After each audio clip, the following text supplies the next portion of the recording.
লালমনিরহাটের কালীগঞ্জের চন্দ্রপুরের একটি ফিলিং স্টেশনে মোটরসাইকেলের জ্বালানি তেল সংগ্রহ করতে এসে শারীরিকভাবে লাঞ্ছিত হন যুধিষ্ঠি চন্দ্র নদী নামের এক যুবক। লাঞ্ছনার ঘটনায় লালমনিরহাটের কালীগঞ্জ উপজেলা নির্বাহী কর্মকর্তা শামীমা আক্তার জাহানের বিরুদ্ধে অভিযোগ উঠেছে। বাহকের সঙ্গে থাকা ফুয়েল কার্ডের ছবির সঙ্গে চেহারার মিল না থাকায় স্থানীয় ওই মোটরসাইকেল গ্যারেজ কর্মচারীকে শারীরিকভাবে লাঞ্ছিত করার অভিযোগ উঠেছে।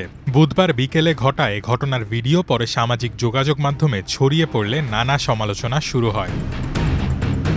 শামীমা আক্তার জাহান তার বিরুদ্ধে ওঠা অভিযোগ অস্বীকার করেন। এই বিষয়ে প্রথম আলোর সঙ্গে অডিও বার্তায় বলেন, আমি শুধু তার গাড়ির চাবি নিয়েছিলাম, গায়ে হাত দেইনি। গায়ে হাত তুলতে পারি না, তখন গায়ে তুলেও নেই, কিন্তু বলছি গায়ে হাত তুলে নেই, দিয়েছিলাম, লাইন থেকে সরিয়ে দিয়েছিলাম। তার আপনি যেটা বলছেন আমি বুঝতে পেরেছি, বাইকের চাবি নিয়েছিলাম, আমরা বাইকের চাবি নিয়েছিলাম যে আপনি ইওনো অফিসে এসে পরে বাইকের নিয়ে চাবি নিয়ে যাবেন, কিন্তু পরে উনি অবশ্য অনেক রিকোয়েস্ট করায় এবং সরে যাওয়ায়, আমরা যখন সরে যেতে বলেছি তখন সরে যাওয়ায় তাকে বোতল দিলাম। পরে তখন বাইকের চাবি অবশ্য তখনই দিয়ে দেওয়া হয়েছে, একটু পরে বাইকের চাবি প্রথমে নিয়ে নেওয়া, বাইকের চাবি নিয়েছিলাম, বাইকের চাবি অনেকক্ষণ আটকে ছিল।